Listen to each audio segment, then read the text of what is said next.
तो मेरे लिए पॉडकास्ट पहली बार हो रहा है और इसलिए मेरे लिए भी ये दुनिया बिल्कुल नई है। पहली चीज मैं बात करना चाहूंगा इस पॉडकास्ट में इज आपके लाइफ के पहला भाग, प्री पीएम, प्री सीएम, आप कहाँ पैदा हुए थे, पहले 10 सालों में आपने क्या किया था। If you can throw some light on the first era of your life. देखिए, वैसे तो सबको पता है मेरा जन्म गुजरात में, नॉर्थ गुजरात में महसाना डिस्ट्रिक्ट है। वहाँ वडनगर एक छोटा सा टाउन है। जब हम छोटे थे तब तो शायद 15,000 की आबादी थी, मोटा मोटा मुझे याद है। मैं उस स्थान से हूँ, लेकिन तब तो जैसे हर एक का अपना एक गांव होता है, वैसा एक मेरा गांव था। मेरे गांव एक प्रकार से गायकवाड़ी स्टेट था। तो गायकवाड़ स्टेट की एक विशेषता थी, हर गांव में एजुकेशन के प्रति बड़े आग्रही थे। एक तालाब होता था, पोस्ट ऑफिस होती थी, लाइब्रेरी होती थी, ऐसे एक 4-5 चीजें। यानी गायकवाड़ी स्टेट का गांव है तो ये होगा ही होगा, ये उनके व्यवस्था थी। तो मैं वो उस गायकवाड़ी स्टेट की जो प्राइमरी स्कूल बनी हुई थी उसमें ही पढ़ा था। तो मेरे खैर बचपन में वहीं रहा। तालाब था तो स्विमिंग करना सीख गए वहाँ। मेरे परिवार के सबके कपड़े मैं धोता था, तो उसके कारण मुझे तालाब जाने की इजाजत मिल जाती थी। बाद में वहाँ एक भागवताचार्य नारायणाचार्य हाई स्कूल था, BN हाई स्कूल। वो भी एक प्रकार से चैरिटेबल ही था। वो कोई ऐसा आजकल का जो एजुकेशन की स्थिति है वैसे नहीं थी। तो मेरा वहाँ स्कूली शिक्षा वहाँ पर हुई। उस समय ये 10+2 नहीं था, 11वीं कक्षा हुआ करती थी। मैंने कहीं पढ़ा था कि चाइनीज फिलोसोफर ह्यूएन त्संग वो मेरे गांव में रहे थे, तो उस पर एक फिल्म बनाने वाले थे। तो मैंने उस समय शायद उनकी यहाँ एम्बेसी को या किसी को चिट्ठी लिखी थी कि भाई आपने कहीं पढ़ा है कि आप ह्यूएन त्संग के लिए फिल्म बना रहे हैं, तो मेरे गांव में वो रहते थे, आप उसको भी जिक्र कहीं करना। ऐसा करके मैंने कुछ प्रयत्न किया था। वो बहुत साल पहले की बात है।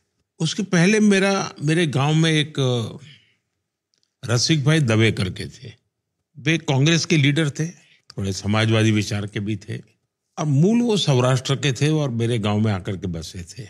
वो हम स्कूल को बच्चों को कहते थे कि देखो भाई, तुम कहीं पर भी जाओ और कोई भी पत्थर तुम्हें मिले जिस पर कुछ लिखा हुआ हो या कहीं कुछ उस पर नक्काशी की हुई हो, तो वो पत्थर इकट्ठे करके स्कूल के इस कोने में डाल देना। धीरे धीरे वो बड़ा ढेर हो गया था। लेकिन तब मुझे समझ आया कि उनका इरादा ये था कि बहुत पुरातन गांव है, यहाँ के हर पत्थर में कोई न कोई स्टोरी है। इकट्ठा करो, जब भी कोई व्यक्ति आएगा तो इसको करेगा। शायद वो कल्पना रही होगी। तो मेरा भी ध्यान उस तरफ गया। 2014 में जब मैं प्रधानमंत्री बना तो स्वाभाविक दुनिया के लीडर से कर्टसी कॉल करते हैं। तो चीन के राष्ट्रपति शी, उनका कर्टसी कॉल आया, शुभकामनाएं वगैरह वगैरह बातें हुई। फिर उन्होंने खुद ने कहा कि मैं भारत आना चाहता हूं। मैंने कहा बिल्कुल स्वागत है आपका, आप जरूर आइए।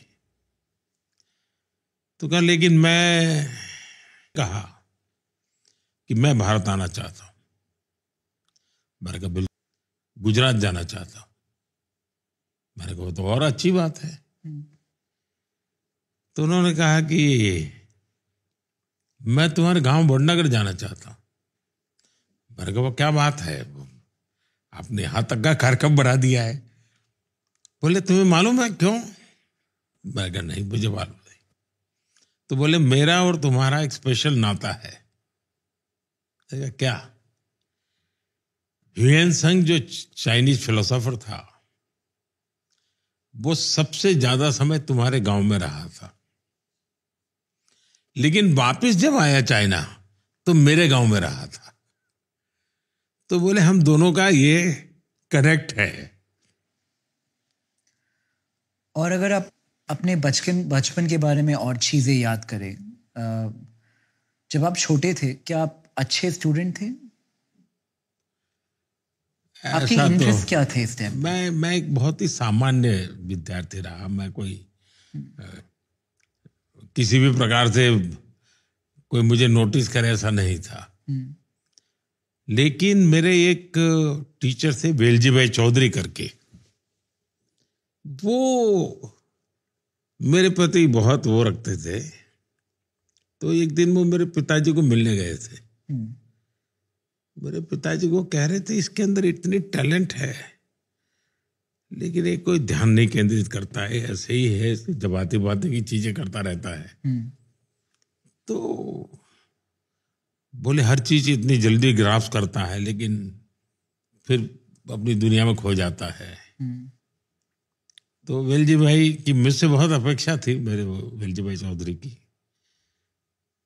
तो मेरे टीचरों का मुझ पर प्यार बहुत रहता था। लेकिन मुझे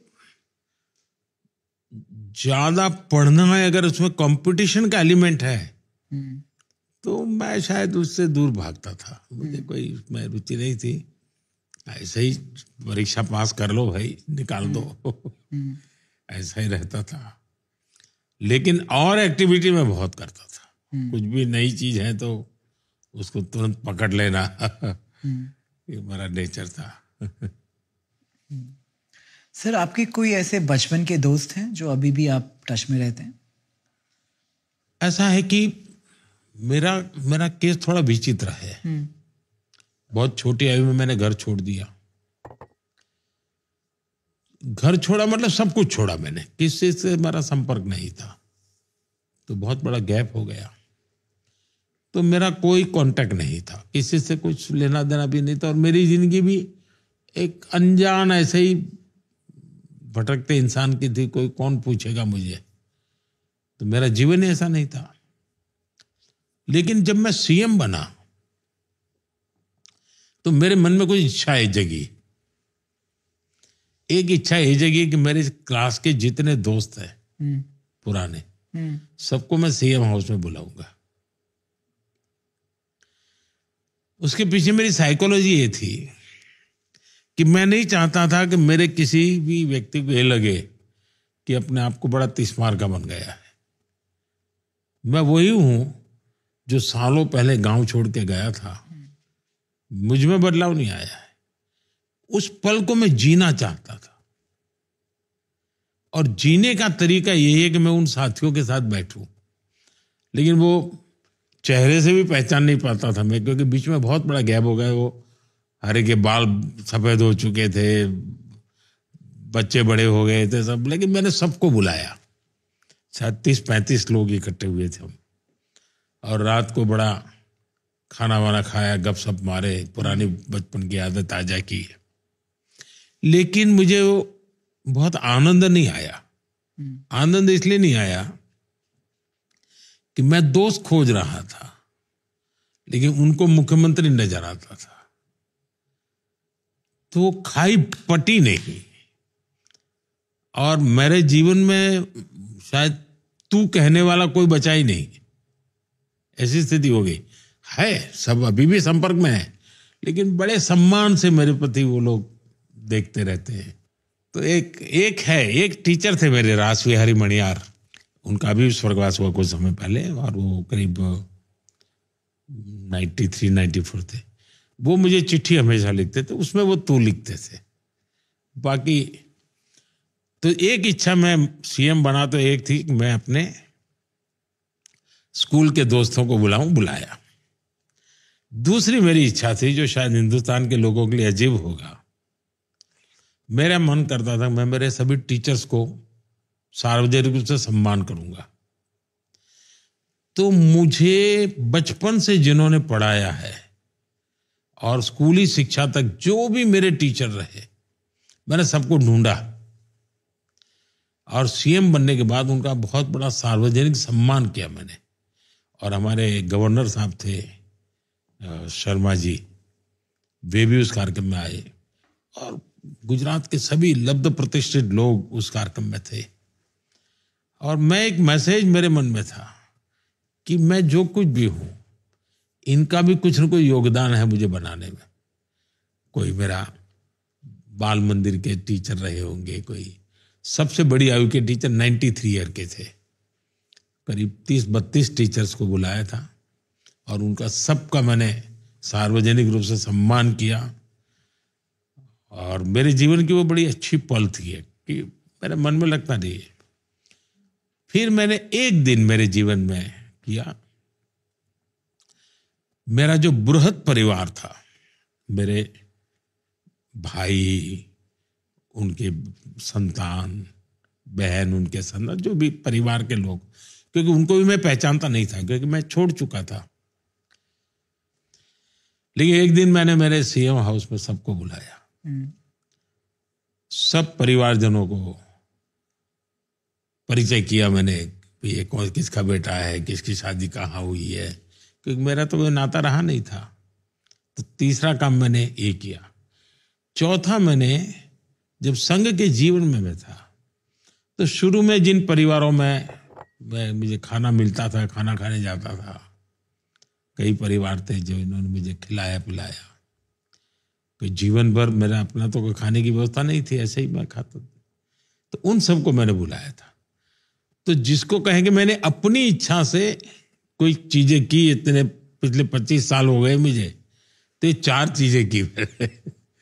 मेरे स्कूल के दोस्तों को बुलाया, जिनके घर मैंने खाना खाया था वो उनको बुलाया, मेरे अपने फैमिली के लोगों को बुलाया और मैं मेरे टीचर्स को बुलाया।